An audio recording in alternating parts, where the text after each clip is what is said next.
8 चेहरों का चक्रव्यूह है, यह संजोग है या फिर प्रयोग? बीजेपी ने एक बार फिर से चुनावी विस्फोट कर दिया। जिस राज्य में चुनाव की तारीखों का ऐलान तक नहीं हुआ, उस मध्य प्रदेश में बीजेपी ने ऐसा सियासी प्रयोग किया जिसने सबको हैरत में डाल दिया।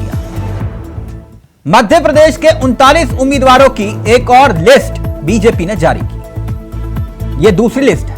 पहली लिस्ट 39 उम्मीदवार, दूसरी लिस्ट 39 उम्मीदवार, और यह उस राज्य में हो रहा है जिस राज्य में अभी चुनावी तारीखों का ऐलान नहीं हुआ। अब आप कहेंगे इसमें सियासी विस्फोट क्या है, अब वो भी समझिए। दरअसल बीजेपी ने इस लिस्ट में कद्दावर केंद्रीय मंत्री जो मोदी कैबिनेट में शामिल हैं, इतना ही नहीं कुछ सांसद भी हैं, उन चेहरों को चुनावी रण में उतार दिया। यानी कि सांसद और केंद्रीय मंत्रियों को विधायक का प्रत्याशी बना दिया। अब इस फैसले ने सबको चौंका दिया, सबको हैरत में डाल दिया। अब लिस्ट देखिए, बेहद दिलचस्प है। एक एक करके ये चेहरे आपके सामने आएंगे, लेकिन सबसे बड़ा चेहरा इस लिस्ट में अगर कोई है तो वो लिस्ट में सबसे पहला बड़ा चेहरा है नरेंद्र सिंह तोमर का। नरेंद्र सिंह तोमर मंत्री हैं मोदी कैबिनेट की। बात करें तो कद्दावर मंत्रियों की लिस्ट में शुमार नरेंद्र सिंह तोमर, जिनका जिक्र हम कर रहे हैं, दिमनी से प्रत्याशी बनाया गया है। अब ये लिस्ट आपके सामने मैं पढ़ने जा रहा हूं। पहला नाम नरेंद्र सिंह तोमर, दूसरा नाम आपके सामने आएगा प्रहलाद पटेल का, ये भी मंत्री हैं, नरसिंहपुर से प्रत्याशी बनाए गए हैं। तीसरा नाम फगन सिंह, ये भी निवास सीट से प्रत्याशी हैं। अगला नाम राकेश सिंह, सांसद हैं, जबलपुर से प्रत्याशी। रीति पाठक, सांसद हैं, सीधी से प्रत्याशी। गणेश सिंह, अगला नाम गणेश सिंह, और उदय प्रताप सिंह, गणेश सिंह, इन्हें भी सांसद हैं, प्रत्याशी बनाया गया। एक हैरान करने वाला नाम था कैलाश विजयवर्गीय, महासचिव, इंदौर 1 के प्रत्याशी। दरअसल ये वो चेहरे हैं कैलाश विजयवर्गीय जो टिकट बांटने वाले चेहरों में माने जाते हैं, लेकिन अब इन्हें टिकट मिला है कि चुनाव लड़िए। यानी बीजेपी ने बड़े चेहरों पर दांव खेल दिया। अब इसके मायने क्या हैं? बीजेपी का सीधे तौर पर आदेश यह कि मंत्री और सांसद लाएंगे जनादेश। एमपी में बीजेपी का यह प्रयोग क्या जीत का संजोग बना पाएगा? 7 सांसदों को टिकट देने के पीछे आखिरकार असली खेल क्या है? सत्ता की बिसात पर जो बीजेपी की यह चाल है, यह कैसी चाल है, इसे समझेंगे आज कि आखिरकार दिग्गजों पर दांव, क्या हार का खतरा या संजोग या प्रयोग? आज इसी पर चर्चा करेंगे। हमारे साथ जुड़ेंगे तमाम मेहमान, लेकिन पहले आपको सुनाते हैं कुछ बयान और फिर उसके बाद सीधा रुख करेंगे अपने मेहमानों की तरफ। अद्भुत है, अभूतपूर्व है, और इसने भारतीय जनता पार्टी की महाविजय को सुनिश्चित कर दिया है। हमारे सारे दिग्गज चुनाव लड़ेंगे। ये भाजपा में घबराहट की निशानी है। अब देखते कौन किसको निपटाता है। ऐसा है, इस बार बिकाऊ माल को टिकट नहीं मिलेगा, टिकाऊ माल को मिलेगा। तय करेगी 60 दिन के अंदर। और जिस कांग्रेस पार्टी को पूर्ण अच्छी तरह से विवरण प्रधानमंत्री जी ने कल मंच से किया, वो लोहा है जिस पे जंग लग गया है। जो भी सपने देखते रहे, असलियत जनता उस कांग्रेस के सामने दोबारा रखेगी, जैसे बार बार जनता ने कांग्रेस के समक्ष रखा है। पार्टी का कार्यकर्ता मैं हूं। त्रस्त और पस्त भाजपा का चेहरा अब सामने है। हारी हुई भारतीय जनता पार्टी ने अब 2 बातें स्वीकार कर ली। 18 साल में भाजपा सरकार का काम नगण्य है। 18 साल में शिवराज का नाम भी नगण्य है। मैं चुनाव नहीं लड़ना चाहता हूं। और पार्टी के हमारे वरिष्ठ नेताओं का निर्देश मुझे परसों मिल गया था। मैंने असमंजस में था और आज एकदम अचानक घोषणा कर दी तो मैं खुद ही बहुत आश्चर्यचकित रह गया। राजनीतिक जीवन में पहली बार विधानसभा का चुनाव लड़ने का फैसला पार्टी ने किया है।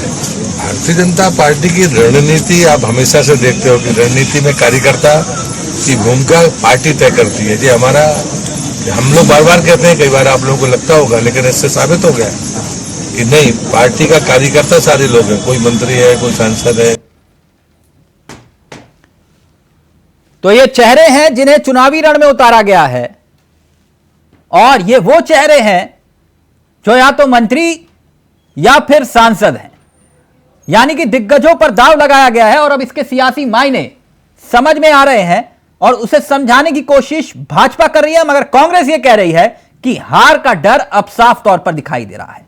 जिस मध्य प्रदेश को बीजेपी हारने जा रही है, वहां पर दिग्गजों पर दांव लगाया जा रहा है, और ऐसे में यह बीजेपी के लिए खतरे की घंटी है। लेकिन बीजेपी हर बार इस तरह के फैसले लेकर कहीं ना कहीं सबको चौंकाती है और फिर से सत्ता हासिल भी कर लेती है।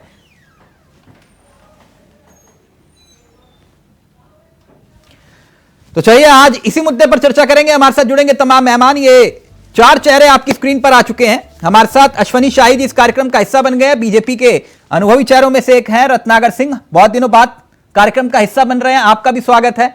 हमारे साथ संदीप दुबे जी, डॉक्टर संदीप दुबे, समाजवादी पार्टी के चेहरे हैं, और साथ ही वरिष्ठ पत्रकार हमारे साथ इस कार्यक्रम का हिस्सा आरबी उपाध्याय जी। मैं इस चर्चा की शुरुआत अश्वनी शाही जी आपके साथ करना चाहूंगा। मेरी आवाज आ रही है शाही जी? प्लीज अश्वनी शाही जी का ऑडियो अगर उठा पाए। शाही जी, आपकी आवाज आ रही है? सर आपकी आवाज बहुत कम आ रही है। मेरी आवाज पहुंच रही है आप तक? एकदम बहुत शानदार जी की सर, तरह आपकी आवाज भी आ गई सर, आपकी आवाज भी आ गई, बुलंद आवाज। शाही जी, तो अब की बार सांसद मंत्री लगाएंगे नैया पार? नहीं तिलक जी, अब की बार 150 पार, 150 पार, ये हमारा नारा है। हाँ। और इस संकल्प के साथ भारतीय जनता पार्टी मध्य प्रदेश में चुनाव लड़ने जा रही है। भारतीय जनता पार्टी समय समय पर और माननीय नरेंद्र मोदी जी के आने के बाद 2014 के बाद चौंकाने फैसले करती है। अभी आपने देखा कि किस तरीके से विलाप हो रहा था गुजरात चुनाव में। हाँ। बहुत सी ऐसी चीजें आई कि ये हार जाएंगे, वो कर लेंगे। हम लोगों ने कई प्रयोग किए, उसके पहले पूरी सरकार बदल डाली। आप लोगों ने कहा कि खत्म हो गई भाजपा, वहां हम लोग 150 पार पहुंचे। और उसी तरीके से त्रिपुरा में हमने मंत्री को लड़ाया, चुनाव केंद्रीय मंत्री को। हमने बंगाल में नीतीश प्रमाणिक जी, बाबुल सुप्रियो जी, राकेश चटर्जी जी, इन लोगों को चुनाव लड़ाया। भले ही कुछ लोग इसमें से हार गए, मगर अगल बगल की सीटों में से वहां पर इतना असर पड़ा कि वो हम 3 से 66 हो गए। कांग्रेस तो 0 हो गई पश्चिम बंगाल में। हाँ। तो वहां भी हमारा प्रयोग रहा। तो हम लोग प्रयोग करके और अपने कार्यकर्ताओं को कहीं भी ले जाने के लिए ये मान कर चलिए कि भारतीय जनता पार्टी में लोकतंत्र है। अच्छा शाही जी, शाही जी, आपने कहा अब की बार 150 पार, अब की बार 150 पार, तो कर्नाटक में कितने पार थे? जी कर्नाटक में जो भी हम नारा क्यों नहीं करेंगे, हम कहेंगे इस बार जो है और हिमाचल में कितने पार थे? एकदम 0.09% वोट कम पाए। 37,000 वोटों की संख्या कम। नहीं, हार तो हार होती है ना शाही जी। नहीं, मैं क्या कह रहा हूं, पूरी बात तो सुनेंगे जी। तो 37,000 वोटों से हम हारे। जनता ने हमको नकारा नहीं, जनता ने हमारा साथ दिया। 36% वोट कर्नाटक में इंटैक्ट रहा हमारा। हमने हार अगर हुई, हमने हार को स्वीकार किया और गुजरात के जीत का जश्न भी मनाया। नहीं, अच्छी बात है। एक मिनट शाही जी, पर भरोसा है। शाही जी, एक मिनट मुद्दे पे आते हैं ना। ये ऐसी कौन सी मजबूरी थी, मुद्दा है ना, देश की जनता को बताइए तो सही, ऐसी कौन सी मजबूरी थी कि आपने केंद्रीय मंत्रियों को विधायक का प्रत्याशी बना दिया? क्यों, इसमें कोई मजबूरी होती? पार्टी का, हमारे केंद्रीय मंत्री पार्टी के कार्यकर्ता नहीं है। अगर वो पार्टी, आप यहां पर घोषित कर दीजिए कि हमारे प्रहलाद पटेल जी, हमारे तोमर साहब, रीति पाठक जी, ये हमारे पार्टी के कार्यकर्ता नहीं है, तो हम आप कहना शुरू करेंगे कि भाई इंडिया वाइस कहता है कि ये लोग पार्टी के कार्यकर्ता नहीं नहीं, आप मुझसे क्यों नाराज हो रहे हैं सर? इंडिया वाइस से नाराज मत कहाँ होइए। नाराज हूँ सर?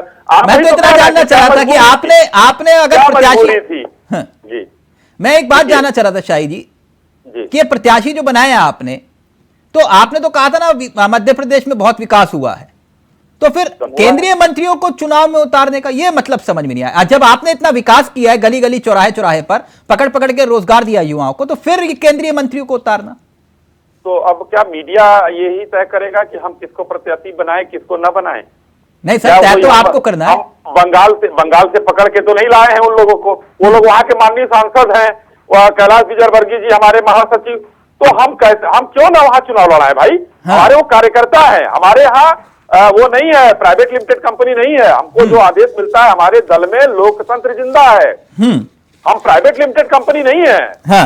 हम तो जिस कार्यकर्ता को जो जिम्मेदारी मिलेगी वो निर्वहन करेगा, और कोई ऐसी मजबूरी नहीं थी। मैं वो बता रहा हूँ कि हम लोगों ने बंगाल में 3 से हम 66 हो गए, 44 से 0 हो गए, 109 हम सीट पाए थे पिछले 18 के चुनाव में। इस बार 150 पार का नारा दिया है। ठीक, आपने दिया, आपकी बात 150 पार। मैं जरा रत्नाकर जी के पास चला जाऊं, एक करके कार्यक्रम में सबको शामिल कर लूं। रत्नाकर जी कैसे हैं आप? रत्नाकर जी, शाही जी कह रहे हैं आपकी बात 150 पार। एक बार फिर चौंका दिया ना मोदी और शाह की जोड़ी ने, जो आपने सोचा भी नहीं होगा वही हो गया मध्य प्रदेश में, कि नहीं? ये मास्टर स्ट्रोक कहा जाए इसको, मास्टर स्ट्रोक जो है, देखिए तिलक जी, हाँ। ये भारतीय जनता पार्टी है। मोदी जी के हर मूवमेंट को ये लोग मास्टर स्ट्रोक बताने में माहिर हैं। चाहे वो कृषि कानून बिल जब लेकर आए थे तभी भी मास्टर स्ट्रोक था वो, और जब वापस लिए तभी भी मास्टर स्ट्रोक था। तो मोदी जी जो भी करेंगे वो सही करेंगे, ऐसा ये लोग मानते हैं। ठीक है। दूसरी चीज मैं कहूंगा कि आज परिस्थिति इस कदर हो गई है कि सर्कस के सारे तीर जो है वो खाली हो चुके हैं। आज इनकी मजबूरी ये हो गई है कि 3 केंद्रीय मंत्री सहित 7 सांसदों को ये जो है विधानसभा का चुनाव लड़ाने जा रहे हैं। आप समझ जाइए कि वहां की परिस्थिति क्या है, क्यों लड़ाने की नौबत आई। लड़ाई तो मुश्किल हो गई ना रत्नाकर जी? कुछ मुश्किल नहीं हुई लड़ाई, हमारे लिए कोई मुश्किल नहीं है। हम तो मुद्दों की लड़ाई लड़ते हैं, चेहरे की लड़ाई तो ये लड़ते हैं। इनके पास लड़ने के लिए कैंडिडेट नहीं है जो मजबूती के साथ लड़ सके, इसलिए वो लेकर आए। अभी अगर मजबूत कैंडिडेट होते तो ये केंद्रीय मंत्रियों को लाते और सांसदों को लाते लड़ाने के लिए। अब ये बताइए विजयवर्गीय जी ने क्या कहा, मेरी इच्छा नहीं लड़ने की, लेकिन अब आला कमान ने आदेश दिया है तो लड़ना पड़ेगा। तो आप परिस्थिति समझिए, मानसिकता समझिए। एक सांसद तो कह रहे हैं कि मैं तो जीवन में कभी भी मैं एमएलए का चुनाव नहीं लड़ा, लेकिन आज उनकी मजबूरी हो गई। नहीं, यही तो बीजेपी है ना रत्नाकर जी, यही तो बीजेपी है ना, चौंकाने वाले फैसले। आपके यहाँ तो बड़े बड़े नेता कहते हैं कि नहीं चुनाव नहीं लड़ेंगे हम, लेकिन फिर भी बड़े नेता हैं। नहीं, बीजेपी में जो आदेश का पालन नहीं करेगा वो चला जाएगा, ये समझ जाइए। तो मतलब मानते हैं ना शासन है उनकी पार्टी में? तानाशाही पार्टी है। मोदी अमित शाह का कोई निर्णय ये मना कर दे। आज कोई व्यक्ति कह दे कि मैं प्रधानमंत्री का उम्मीदवार हूं, इनके पूरे जितने भी सांसद हैं, मैं अगला प्रधानमंत्री का उम्मीदवार हूं, कोई कह सकता है? लेकिन एक बात रत्नाकर जी, मैं चुनावी रणनीति में, मैं शनि शाही जी के पास जाऊं, एक मिनट रत्नाकर जी, चुनावी रणनीति के लिहाज से ही देख लीजिए, आप भले ही बीजेपी को कितना भी कोसे, विपक्ष में कोसना चाहिए आपको, क्योंकि विपक्ष का धर्म है ये, ठीक, लेकिन 79 सीटों पर प्रत्याशी घोषित कर दिए बीजेपी ने। आप कितने कदम चले? कितने? तिलक जी, ये एक प्रक्रिया है, और प्रक्रिया कभी समय पे होती है, कभी विलंब भी होती है, कभी जल्दी भी होती है। और अक्सर देखा गया है कि छटपटाहट में लोग जो है लिस्ट जल्दी जारी कर देते हैं। जिनको विश्वास रहता है, भरोसा रहता है, मतलब रत्नाकर जी, चित भी मेरी और पट भी मेरी, वो खटा के और कैंडिडेट को उतारते हैं पूरा, और वो हम करेंगे। और आप देखिएगा इस बार हम 150 के पार हम जाने वाले हैं। तमाम 300 सीटें भी ना, आप 150 बोल रहे हो, वो भी 150 बोल रहे हैं। तो सुन लीजिए ना, तो सुन लीजिए। तमाम सर्वे इन्होंने खुद के इंटरनली कराए हैं। 50 सीट से ज्यादा जीत नहीं रहे हैं ये। 230 सीटें हैं, अब आप कह रहे हो 150, वो चार दावेदारी कर 150 आप कर रहे हैं। कारण उसका ये है तिलक जी, कारण उसका ये है कि आज शिवराज सरकार जो है भ्रष्टाचार में पूर्णतः लिप्त है। हाँ। आज ये बता दें अश्विनी शाही जी कि शिवराज को अगला मुख्यमंत्री ये घोषित कर रहे हैं, बता दीजिए। शाही जी नहीं जवाब कर दे रहे रहे हैं, हैं, डर है शाही जी इनको, जवाब देना चाह रहे हैं। एक डर है इनको शाही जी, क्योंकि इनको मालूम है कि शिवराज सनीप दुबे जी के पास आगे बढ़ जाए। आधा वोट तो वैसे ही चला जाएगा। तिलक जी देखिए, दो तीन बातें रत्नाकर जी ने पॉइंटेड किया, मैं पॉइंटेड जवाब देता हूं। पहला तो इन्होंने तानाशाही की बात की, मैं तानाशाही की बता देता हूं कि 2004 से 14 तक वो तानाशाही थी कि देश का प्रधानमंत्री पीछे खड़ा रहता था और आगे खड़ी महिला जो है हाथ मिलाती थी सभी लोगों से, ये तानाशाही थी। प्रधानमंत्री की कोई हैसियत नहीं थी उस समय। अब दूसरी बात पर मैं आता हूं कि इन्होंने कहा कि मुख्यमंत्री का वो चेहरा घोषित कर सकते नहीं। भाई आप लोगों ने ये जो इंडिया अलायंस बनाया है, इसमें प्रधानमंत्री का चेहरा घोषित करके आपने दिखा दिया, आप दिखाइए ना। मैंने अभी कुछ देर पहले आपको कहा है, थोड़ी देर पहले दूसरे शो पर तिलक जी इनको कि पहले बता दीजिए हमारे यहाँ तो कमलनाथ जी वहाँ पे ऑलरेडी चेहरा है। अरे नहीं, इंडिया अलायंस में प्रधानमंत्री गठबंधन धर्म होता है। धर्म गठबंधन धर्म और सारे लोगों ने स्वीकार किया है अश्विनी जी। शिवराज जी पहले थे और अभी भी हैं, आगे भी रहेंगे। लड़ रही है, अकेले लड़ रही है और विधानसभा में हम अकेले लड़ रहे हैं। एक बात और बता देना चाहता हूं, हम अपने उम्मीदवारों को जहां तक संभव है घोषित कर देते हैं। आज ना आपके यहाँ इंडिया अलायंस का नई संयोजक न प्रधानमंत्री का कैंडिडेट, उस पर भी ध्यान दीजिए थोड़ा सा। आपका इंडिया अलायंस जो है, इंडिया अलायंस गठबंधन छोड़ के भाग रहे हैं। AIADMके तमिलनाडु में वो आपसे मोदी जी हमारे तो तमाम दल आपके यहाँ से छोड़ के भाग रहे हैं और हमारे कोई नहीं भाग रहा।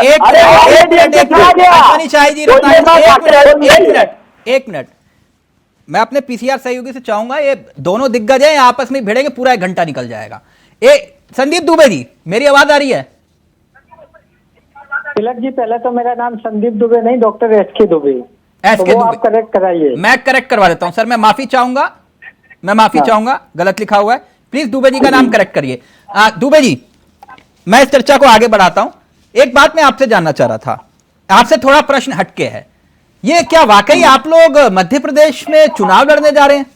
प्रत्याशी उतार दिया आपने, क्या ये सच है? तो हमें अधिकार नहीं है क्या? नहीं, बिल्कुल है सर, मैं बस पूछ रहा था, आप गुस्सा क्यों हो रहे हैं? नहीं, आपने इस तरीके से पूछा इसलिए, क्योंकि आपका जवाब मतलब प्रश्न ही बड़ा अजीब था। नहीं, प्रश्न इसलिए क्योंकि आप I.N.D. वाले में आप है ना उसमें, तो उसमें क्या हुआ? तो फिर वो कांग्रेस चुनाव लड़ रही है वहां। नहीं तो लड़ने दो ना, तो आप भी लड़ोगे? लड़ेगी, हम भी लड़ेंगे और बैठ के समझौता होगा कि नहीं, तो इन्होंने घोषी में अपना प्रत्याशी नहीं उतारा था, आप कह रहे हो कि हम लड़ेंगे। अरे भाई, उस हमारे आपको आप पिछला इतिहास देखिए कि हम वहाँ लड़ते रहे हमेशा, और जहाँ विनिंग सीट है वहाँ पे हम लड़ेंगे। नहीं तो मतलब किसी तरह का समझौता नहीं करेंगे कांग्रेस के साथ? समझौता हम जहाँ 230 पे नहीं उतारेंगे कैंडिडेट। 230 कांग्रेस के साथ 230 पे हम कैंडिडेट नहीं उतारेंगे। अच्छा। जहाँ पर कांग्रेस के साथ समझौता हो जाएगा वहाँ पे हम उतारेंगे। मैं समझा नहीं आपकी बात, मतलब कांग्रेस तय करेगी कि आपको कहां उतारना है प्रत्याशी? अरे हमें ये हम बता देंगे कि हमें यहाँ पे चाहिए और अच्छा। वो कांग्रेस हमें दे देगी। मतलब वहां तो आप प्रत्याशी उतार चुके ना? हाँ, तो अरे अभी हम 230 पे तो नहीं उतारे ना। नहीं, आप तो ऐसे कह रहे हो 230 प्रत्याशी हैं आपके पास। अरे तो है मेरे पास, संगठन है मेरे पास। नहीं, संगठन है ठीक है, लेकिन 230 प्रत्याशी भी हैं आपके पास। 200 आज मैं आपको गिना सकता हूँ 230 प्रत्याशियों की पूरी लिस्ट। अच्छा, हाँ, मतलब 230 वाली कोई बात क्या, नहीं। मतलब दावेदार है आपके पास, प्रत्याशी तो नहीं, दावेदार।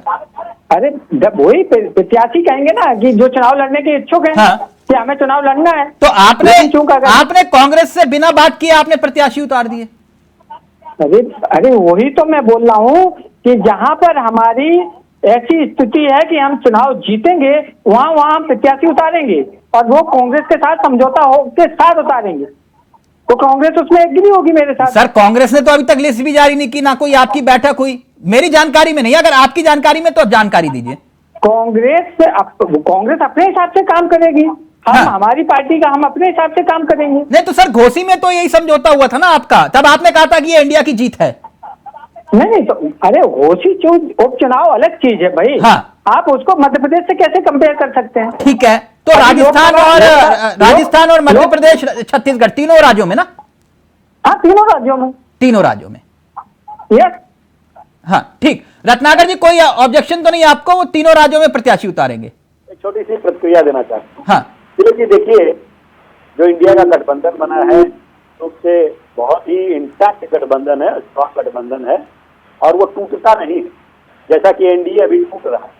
हाँ। निश्चित रूप से हम लोगों ने जो गठबंधन किया है वो लोकसभा 2024 के चुनाव को मद्देनजर रखते हुए और लोकसभा चुनाव के लिए गठबंधन किया है। नहीं रत्नाकर जी, मैं इतना जानना चाह रहा हूँ, आपको कोई दिक्कत तो? वो ठीक है, फेविकोल का मजबूत जोड़ है या नहीं है वो तो जनता बताएगी ना, आप खुद तय कर लेंगे वो बाद में। मैं ये जानना चाह रहा हूँ, आपको कोई दिक्कत तो नहीं? दुबे जी अपनी पार्टी के प्रत्याशी उतार रहे हैं वहां पर। लेकिन वही बात कर रहा हूँ, आपके प्रश्न का उत्तर आ जाएगा। हाँ। लेकिन कहीं कहीं पे जहाँ पे उपचुनाव हुए हैं या किसी राज्य में अगर विधानसभा जो चुनाव हो रहे हैं, निश्चित रूप से अगर हमको लगेगा कि हम कुछ सीटों पे एक साथ मिलजुल कर काम करें, एक साथ इकट्ठा लड़ाई लड़े, तो भारतीय जनता पार्टी को सत्ता से हटा सकते हैं, हरा सकते हैं। हाँ। तो विचार किया जाएगा, वो विचारणीय है। नहीं मतलब कोई दिक्कत तो नहीं है ना आपको? मैं बस इतना जानना चाह रहा हूँ। राजनीति में भारतीय जनता पार्टी को सत्ता से बेदखल करना है सर, वो आपके खिलाफ लड़ेंगे और उसके लिए हमें कोई दिक्कत नहीं। कोई दिक्कत नहीं है। हम तो बहुत सारी जगह कॉम्प्रोमाइज किया हमने। सर कितना कॉम्प्रोमाइज करोगे? भी करेंगे, समाजवादी भी करेगा। रत्नाकर जी, अब मैं उदाहरण दे रहा हूं, फिर मैं उपाध्याय जी के पास आ रहा हूं। आपने कहा कि हम दिल बड़ा करेंगे, बहुत अच्छी बात है, दिल बड़ा करिए।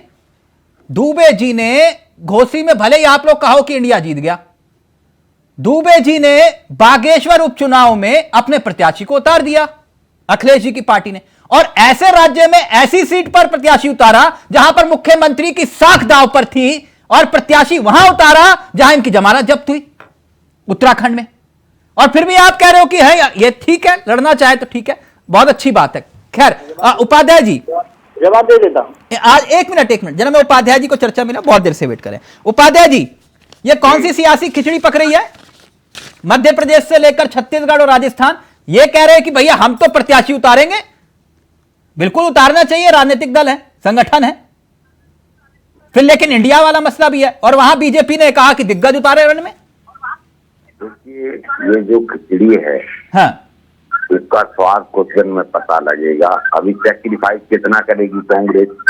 उत्तर प्रदेश में नहीं लड़ेगी, बंगाल में नहीं लड़ेगी, दिल्ली में नहीं लड़ेगी, पंजाब में नहीं लड़ेगी, क्या चुनाव लड़ना छोड़ देगी कांग्रेस? प्रश्न बहुत बड़ा है और समय आने पर इसका उत्तर भी मिलेगा।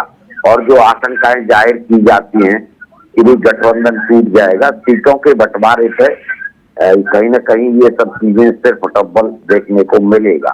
देखिए, समाजवादी पार्टी जहां भी लड़ेगी, चाहे वो मध्य प्रदेश में लड़े या छत्तीसगढ़ में लड़े, जो वोटर है, वोटर तो वही है, और जब वोट बट जाएगा तो उसका सीधा सीधा फायदा बीजेपी को मिलेगा। देखिए, सत्ता में नहीं, रत्नाकर जी कह रहे कोई टेंशन नहीं, कोई दिक्कत नहीं है, ऐसा कोई टेंशन नहीं है, तो भाई सारी चीजें उन्हें दे दें कि भाई समाजवादी पार्टी और सभी सीटों पर अपना प्रत्याशी खड़ा करे। हाँ। और ये उनके लिए प्रचार करें। अगर कोई दिक्कत ही नहीं है तो क्या है, हमको क्या दिक्कत है? जब पार्टी को कोई प्रॉब्लम नहीं है तो हमको और आपको क्या प्रॉब्लम? नहीं तो फिर उपाध्याय जी ये समझ से परे है, आप दुबे जी जाएंगे, कहेंगे कि इनकी सरकार हटाओ जहां पर ये सत्ता में है, और फिर उसके कुछ ही महीनों के बाद लोकसभा का चुनाव है, वहां कहेंगे नहीं इनको जिताओ। जनता भी तो कहेगी ना, जिनको आप कल तक चोर बोल रहे थे आज कह रहे हो कि साधु है। ये कंफ्यूजन क्रिएट होगा और इसका नुकसान होगा इंडिया गठबंधन को। और हाँ। इंडिया गठबंधन के बारे में जो आशंकाएं हैं वो यही हैं कि जब सीटों का बंटवारा होगा तो कौन सैक्रिफाइस करेगा? कांग्रेस कितना सैक्रिफाइस करेगी? क्या कांग्रेस चुनाव ही नहीं लड़ेगी? जबकि एक राष्ट्रीय दल है और महत्वपूर्ण भूमिका में है।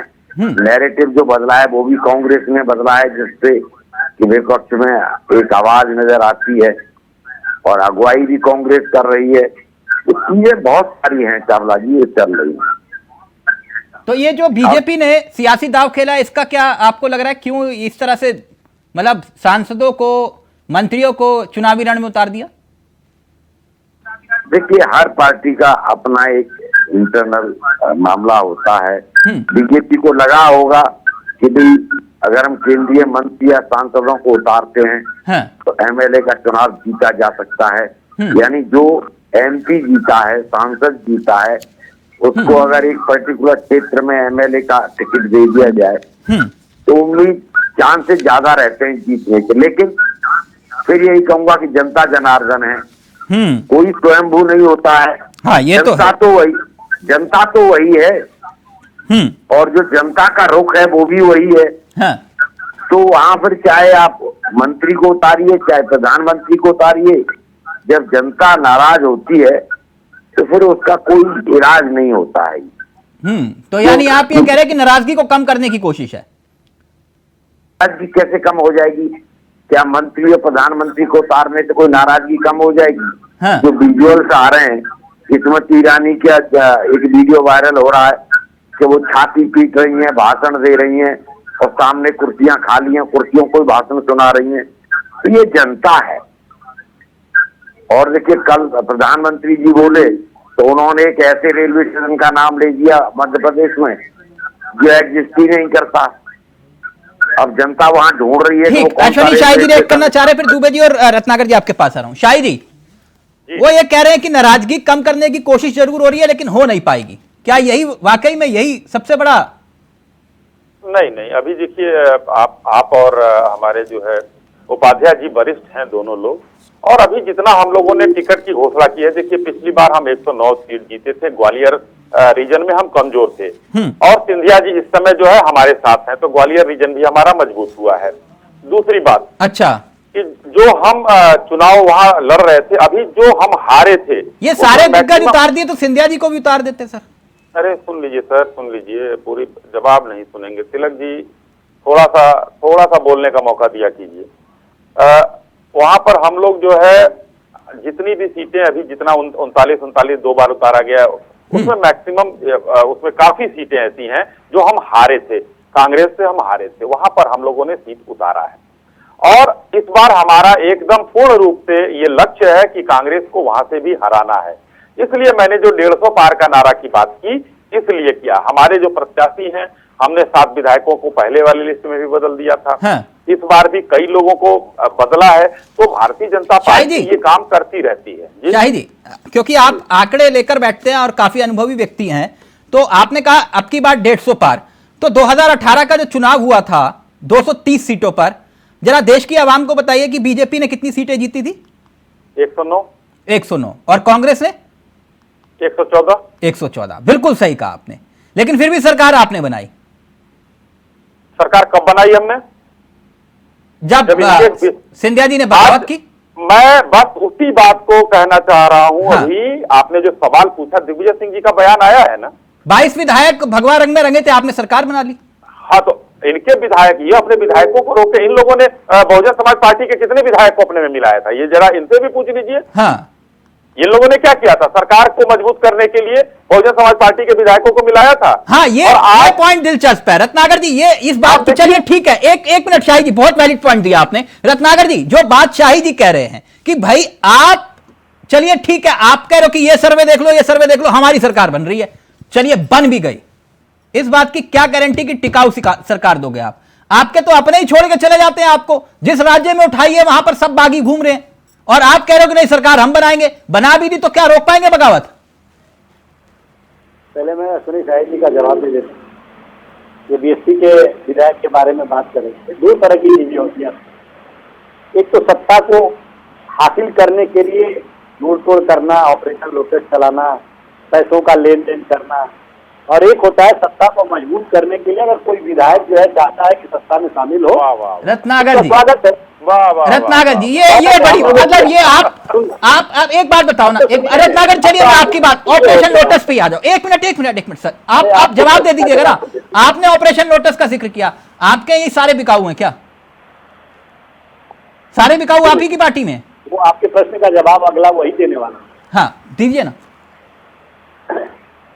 देखिए तिलक जी, कोई एक बार जनता को धोखा दे सकता है, 2 बार जनता को धोखा दे सकता है, बार बार जनता को धोखा नहीं दे।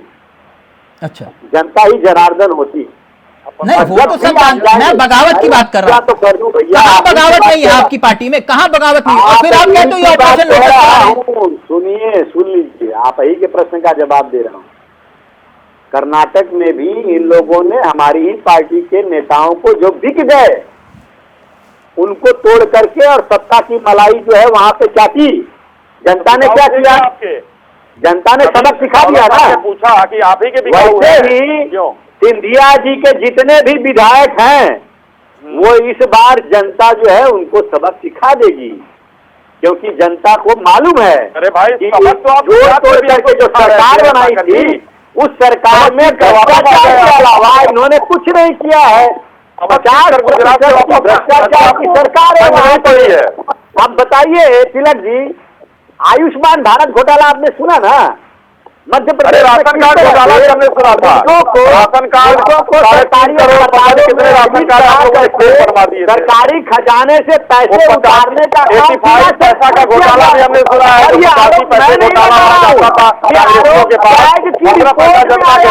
वो भी हमने 7 लाख लोगों का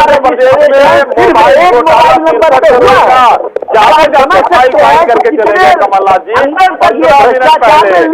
15 मिनट बाद पब्लिक ये देख रही है मध्य प्रदेश को बीमारू राज्य बनाने का काम किया है। बीमारू राज्य से बेहतर राज्य बना दिया हम लोगों ने। 4 लाख करोड़ का कर्ज है, एकदम खत्म कर दिया था। 15,000 है। एक मिनट रत्नागर जी ने सवाल घुमा दिया। एक मिनट रत्नागर जी ने सवाल घुमा दिया। मैंने बगावत पर सवाल किया था, आपने सवाल को घुमा दिया। बगावत, ये सच्चाई है, इस बात को कबूल करिए ना करिए, उत्तराखंड से लेकर जो है कर्नाटक तक बगावत की एक कहानी लिखी हुई है कांग्रेस में, और आप बोल रहे हैं कि सरकार ठीक है, कोई बात। एसके दुबे साहब, आपको नहीं लगता कि जब इस तरह का मौका होता है तो समाजवादी पार्टी को भी थोड़ा झुकना चाहिए? अगर कांग्रेस समझौते के लिए तैयार है तो फिर कल को उत्तर प्रदेश में दिक्कत नहीं आएगी आपको गठबंधन को लेकर? इसके लिए कोई दिक्कत नहीं। कहाँ दिक्कत है? हाँ, इसमें तो हमें कहीं दिक्कत नजर ही नहीं आ रही है, क्योंकि सारी चीजें स्थिति क्लियर है। कैसे? जो अभी हाँ। जैसे एग्जाम्पल, हाँ, अभी अगर बंगाल की बात करें तो वहां पे सुप्रीम कौन होगा? टीएमसी होगी। ठीक। छत्तीसगढ़ में सुप्रीम कौन होगा? कांग्रेस होगी। ठीक। उत्तर प्रदेश में सुप्रीम कौन होगा? कौन? समाजवादी पार्टी होगी। अच्छा, समाजवादी पार्टी। ये क्लियर है ना? नहीं तो फिर आप ये कह रहे हो कि कांग्रेस सिर्फ 2 सीटों पर ही चुनाव लड़े, ये कह रहे हो आप? जो हमने कहा ऐसा बोला? मैं पूछ रहा हूं आपसे। नहीं तो ये तो हमने नहीं कहा। हाँ, लेकिन हाँ, कांग्रेस ये जिस तरीके से मैं ऐसा बोल रहा हूँ कि जिन सीटों पर मेरी स्थिति अच्छी है, जीतने लायक है, हाँ। हम उन्हीं पे लड़ेंगे। मध्य प्रदेश, राजस्थान। नहीं, मैं आपकी बात समझ गया। जैसे उत्तर प्रदेश में अगर 10 सीटों पर चुनाव लड़ना चाहे कांग्रेस तो लड़ सकती है, आप ये कह रहे हो? तो अरे वही तो मैं बोल रहा हूँ, और ठीक उसी तरह उसी पैटर्न पे हाँ। कांग्रेस जहाँ मजबूत होगी, कांग्रेस हमें कांग्रेस बताएगी कि भाई ये सीटें हैं। नहीं, उदाहरण के तौर पर 10 सीटों पर दावेदारी कांग्रेस करे तो समाजवादी पार्टी समझौते के लिए तैयार है। 10 करे, 15 करे, 18 करे, 5 करे, ये कांग्रेस के ऊपर डिपेंड है। हाँ, आप कितनी दोगे वो महत्वपूर्ण है। नहीं, हमने ऐसा बोला ही नहीं कि हम कितनी देंगे। हाँ, कांग्रेस जहाँ पर मजबूत होगी वहाँ कांग्रेस लड़ेगी, जहाँ हाँ। पर हम मजबूत हैं वहाँ हम लड़ेंगे। ठीक। तो यानी आप ये कह रहे हैं कि कोई ऐसी कंफ्यूजन ही नहीं है, चाहे वो 15 सीटें ही मांगे? ऐसा कोई कंफ्यूजन नहीं है। उपाध्याय जी, सुन रहे हैं आप? कितना बड़ा दिल है। सुनना हूं। इसका मतलब समाजवादी पार्टी मध्य प्रदेश में मजबूत है, कांग्रेस कमजोर है मध्य प्रदेश में? नहीं, दुबे जी तो कह रहे हैं उनके पास लिस्ट, दावेदारों की लिस्ट पड़ी है 230 दावेदारों की। वो अभी मुझे कह रहे थे, गिनवा दूंगा मैं 230 नाम एक सांस में। भाई पार्टी सबका नाम लेती है, सब कैंडिडेट का लिस्ट मंगाया था, किनको इंटरेस्ट है वो आए हैं, उन्होंने अपनी दावेदारी की है। नहीं सर, इंटरेस्ट तो आप किसी को भी बोलो, इंटरेस्ट वो एक इंटरेस्ट वाला मसला नहीं है ना। आप कांग्रेस को सर नुकसान पहुंचेगा। फिर जिस तरीके से उत्तर प्रदेश में हमारी पार्टी का सिस्टम रहा कि भाई दावेदारों की लिस्ट मंगाई, जो इच्छुक हैं वो अपना दावेदारी करते हैं। ठीक है, ऐसा ही पैटर्न हमने नहीं, जो बात उपाध्याय जी कह रहे थे कांग्रेस को नुकसान पहुंचेगा, फिर कहां से पहुंचेगा? आपके वोटर और उनके वोटर वो कह रहे थे कुछ इस तरह का मसला है। उपाध्याय जी हमें ये बता दें कि यहाँ से पहुंचेगा। जब मैं बोल रहा हूँ हाँ। कि जिस सीटों पे हम लड़ेंगे वहाँ कांग्रेस हमें ठीक है, सपोर्ट करेगी। उपाध्याय जी समझाइए इनको। वो कह रहे हैं कि भैया वो वाला मसला नहीं है जो आप समझ रहे हो। मैं कुल मिला के उपाध्याय जी कह रहे थे वो जो अल्पसंख्यक वोट वाला मसला था, बोले नहीं थे, मैं बता देता हूँ, अल्पसंख्यक वोटों वाला मसला था, वो बढ़ जाएंगे, यही बात कह रहे थे उपाध्याय जी। बिल्कुल मुस्लिम वोट हाँ, बटेगा। ये अब बोल नहीं रहे थे, मैंने बोल दिया। कुछ समाजवादी पार्टी की तरफ जाएगा, कहाँ से कुछ बटेगा? कांग्रेस की तरफ जहाँ पर जाएगा। उनकी स्थिति मजबूत है और वो लड़ेंगे वहाँ पे समाजवादी पार्टी उनको सपोर्ट करेगी ना। तो पूरे मध्य प्रदेश में ही मजबूत है वो, तो पूरे मध्य प्रदेश में कांग्रेस लड़ रही है, तो सपोर्ट करिए आप। नहीं तो अरे तो हम जो पिछले बार से लड़ते चले आए, हमारे जो कैंडिडेट मेहनत कर रहे हैं 5 साल से, वो उनका क्या होगा फिर? लेकिन हम नहीं, कैंडिडेट तो इनके भी मेहनत कर रहे हैं।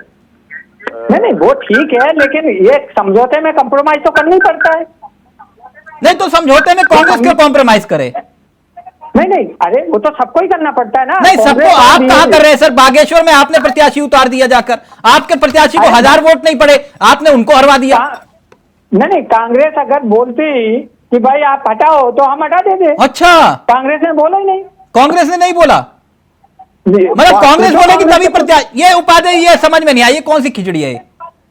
अरे खिचड़ी मतलब हमें बोला ही नहीं, ये तो फूफा बन गए कि भैया बारात में गए, कह रहे हमसे पूछा ही नहीं।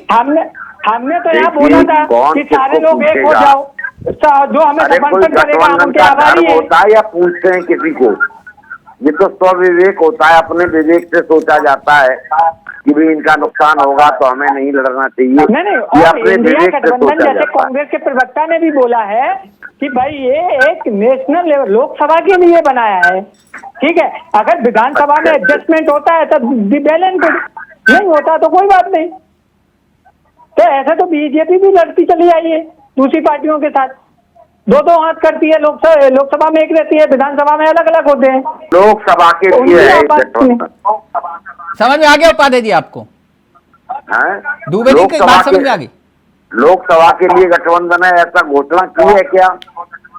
नहीं वो कर तो रहे हैं। यही तो उपाध्याय जी इंडिया बोल रहे हैं, गठबंधन फॉर पार्लियामेंट इलेक्शन ओनली। हाँ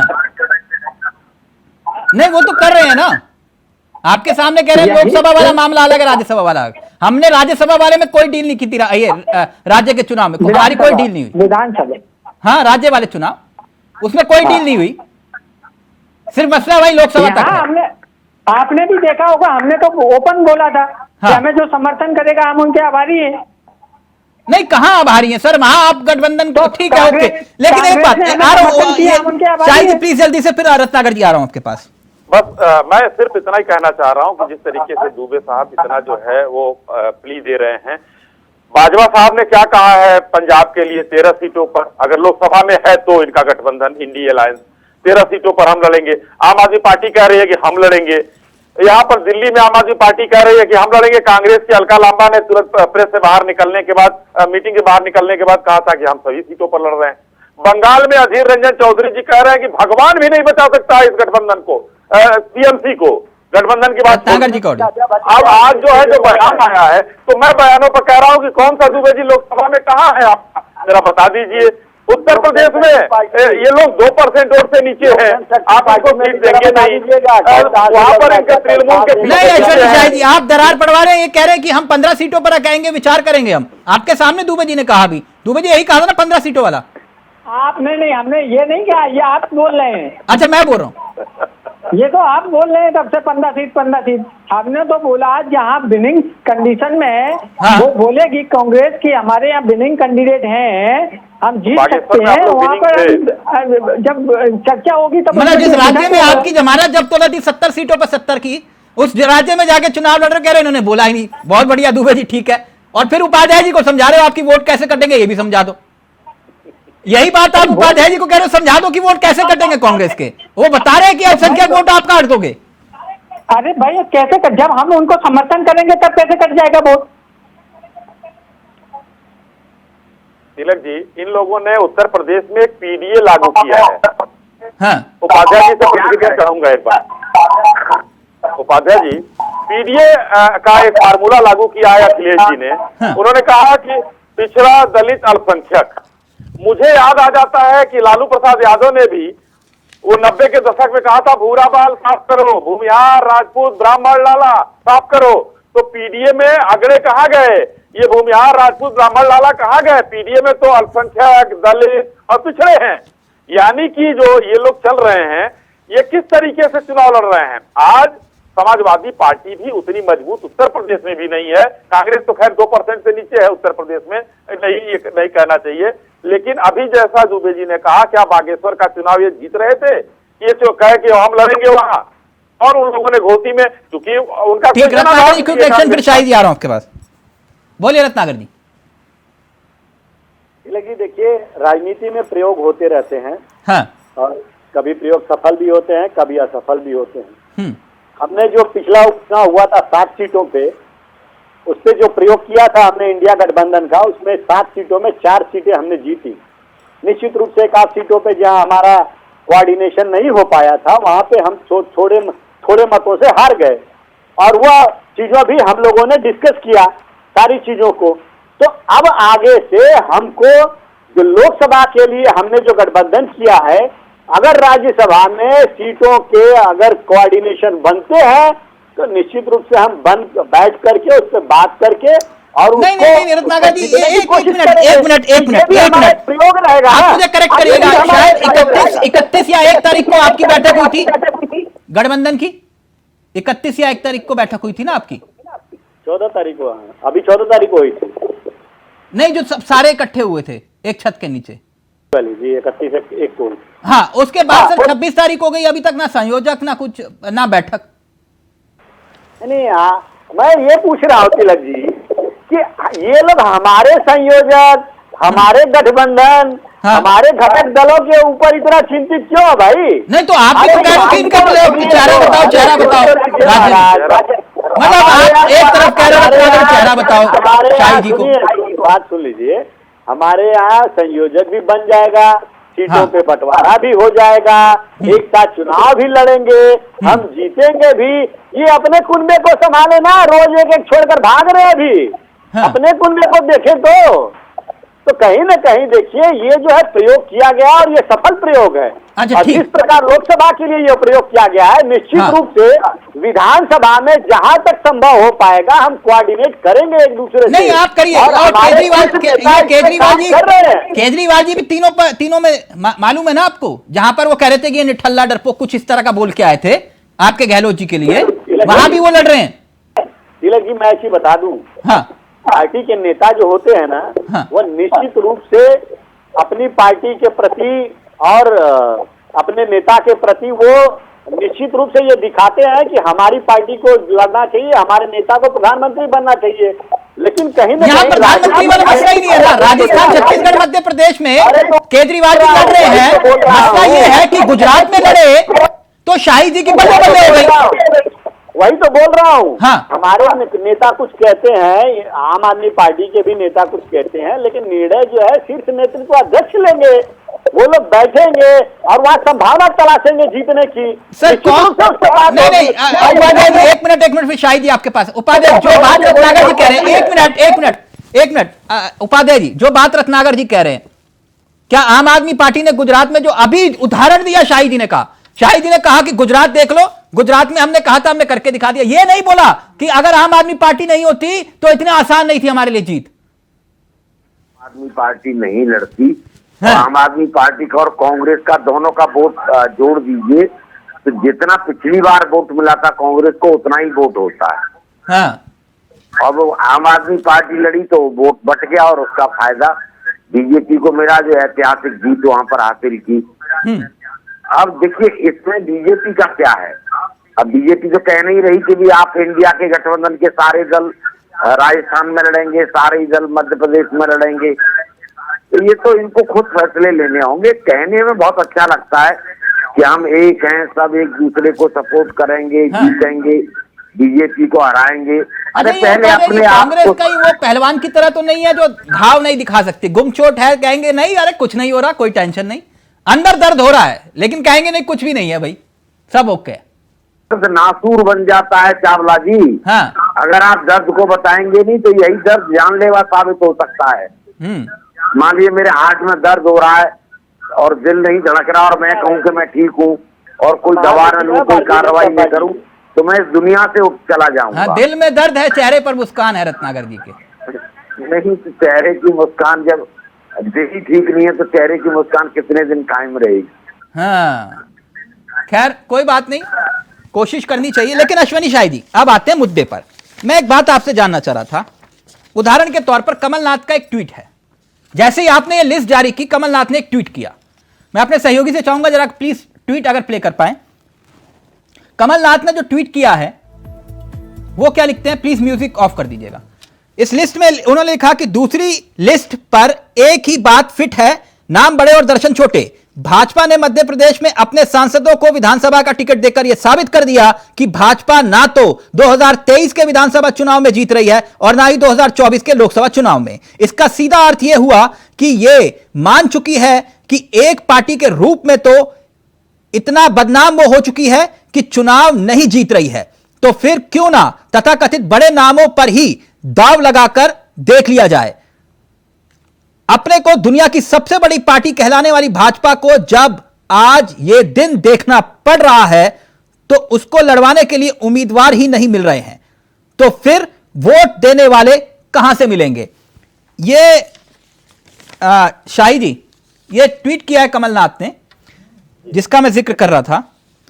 ये कमलनाथ जी बहुत बड़े शाही जी, कमलनाथ जी कमलनाथ जी बहुत बड़े नेता हैं। हाँ। और उनको ट्वीट करना, क्योंकि उनका इतना अनुभव है कि शायद हमारी राजनीति उतनी नहीं होगी, उनका इतना अनुभव है। हाँ। उस अनुभव से अगर उन्होंने त्रिपुरा और पश्चिम बंगाल को देख लिया होता तो शायद ये ट्वीट करने की नौबत ना आती। त्रिपुरा में कांग्रेस की क्या स्थिति हो गई, खत्म हो गए। ये कह रहे हैं कि भाई हम तो डूबेंगे। लाइव में कमेंट आया है, कह रहे हैं कि हम तो डूबेंगे सनम, तुम्हें भी ले डूबेंगे। किसी को कोई ले नहीं डूबा। मैंने अभी उदाहरण नाम तो दिया कि नीतीश प्रमाणिक जी, लाकेट चटर्जी जी, सब लोग वहां से चुनाव लड़े। हम 3 सीट थे, ये 44 सीट थे, ये 44 से 0 हो गए। इन लोगों को, कांग्रेस को शर्म नहीं आई, कमलनाथ जी को शर्म नहीं आई ये ट्वीट करते हुए कि 44 से हम 0 हो गए, हम 3 से 66 हो गए, त्रिपुरा में खत्म हो गए, हम सरकार में है वहां। हमने ये काम किया था। अगर बहुमत के हिसाब से देखा जाए तो कमलनाथ को ही तो मुख्यमंत्री के तौर पर जनता ने चुना। मतलब एक उदाहरण के तौर पर सरकार आपने बनाई बाद में। कहाँ चुना 5 सीट हमसे ज्यादा पाए।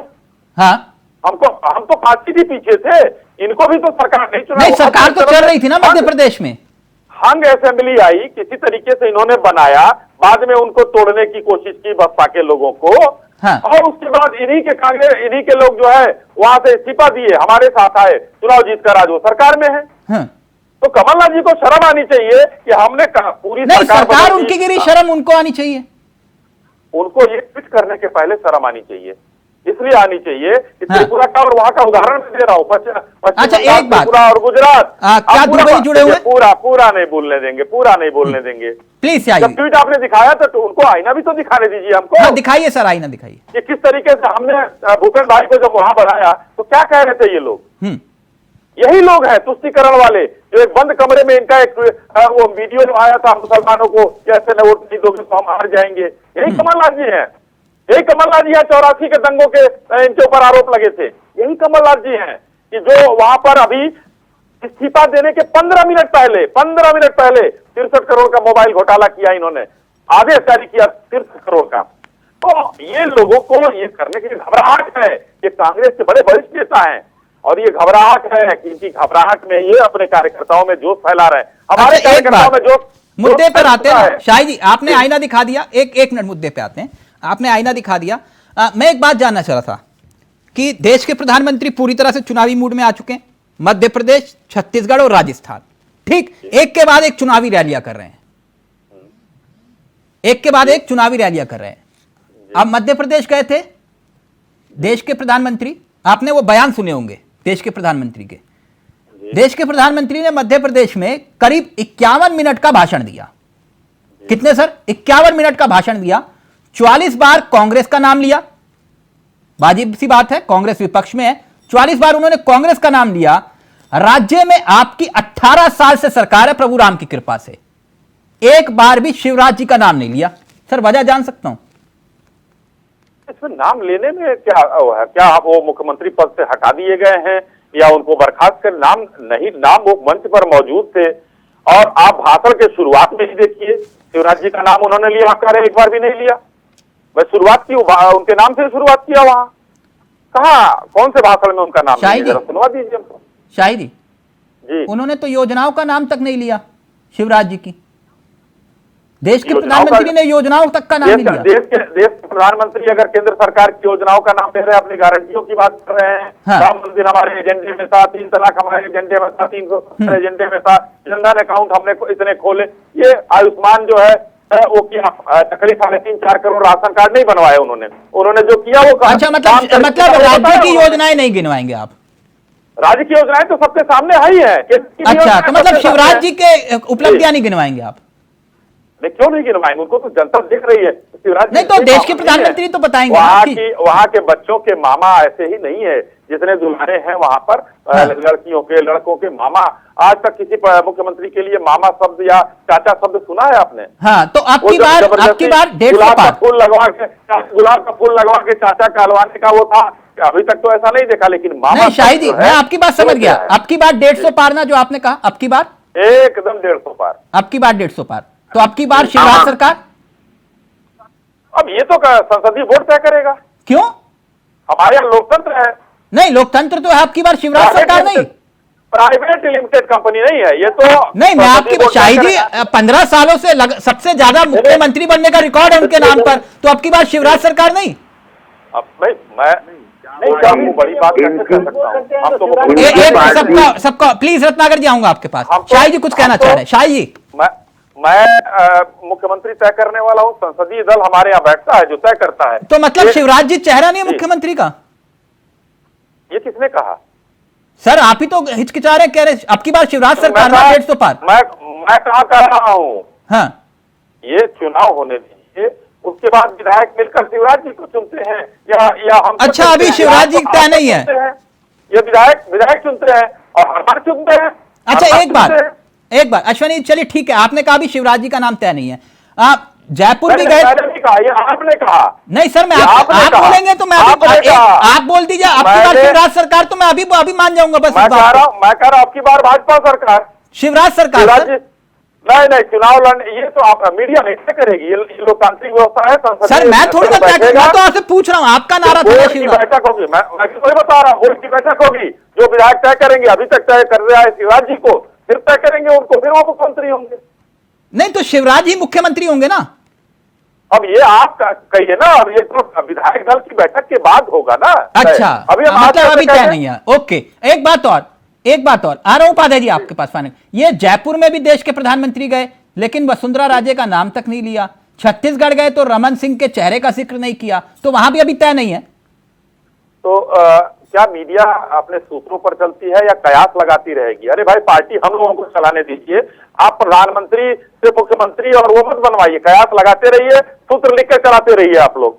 लेकिन ये चीजें जो है, जब किसी का नाम लेकर पता नहीं कौन बनेगा। मैं कह रहा हूँ संसदीय प्राइवेट लिमिटेड कंपनी नहीं है। अच्छा, प्रधानमंत्री आप नाराज मत होइए। प्रधानमंत्री 2004 से 14 पीछे खड़े रहे।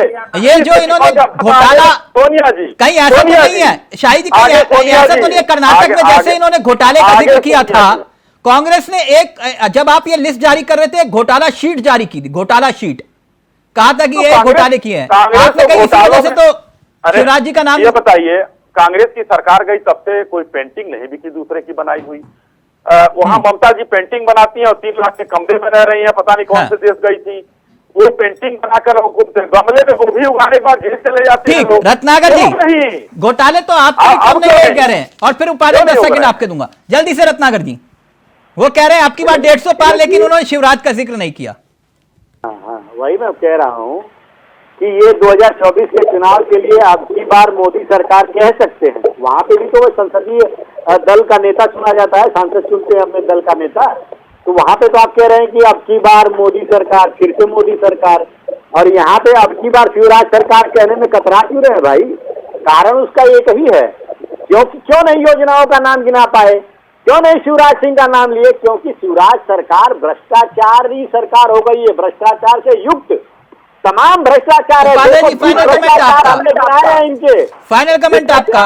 ओके ज्ञापन घोटाला, पटवारी सर, आपकी भी घोटालों की लिस्ट है, अभी शाहिद ने पढ़ी। Final comment Upadhyay ji. देखिए कोई भी पॉलिटिकल पार्टी बिना पैसे की नहीं चलती और पैसा सबको चाहिए और पैसा भ्रष्टाचार से ही आता है। ये जनता भी बखूबी जान चुकी है। कोई 100 करोड़ का टारगेट दे रहा है, कोई 50। और ये लड़ाई झगड़ा किस चीज का है? कोई जनता की सेवा के लिए झगड़ा है? ये तो मलाई के लिए झगड़ा है। सिंधिया जी क्यों छोड़ के चले गए? वो भी मलाई के चक्कर में गए। उन्होंने कहा यहाँ पड़ा रहूंगा, कुछ नहीं मिलेगा। शिवराज भी ये कमलनाथ कुछ देगा नहीं तो मैं इधर रुक कर लेता हूं। ओके अभी ये मतलब लड़ाई दिलचस्प हो चली है, लेकिन सत्ता की बिसात पर बीजेपी की ये चाल कामयाब होगी या फिर नहीं, अब देखना दिलचस्प होगा। लेकिन इतना जरूर है, शाहिद जी ने कहा अब की बार 150 पार। किसकी सरकार ये नहीं बताया, ये सस्पेंस रखा। थैंक यू सो मच, बहुत बहुत शुक्रिया आप सभी का। तो 8 चेहरों का ये चक्रव्यूह है, संजोग है या प्रयोग है, आप देखिए आगे आगे होता है क्या। मुझे दीजिए रात, नमस्कार, जय हिंद, जय भारत।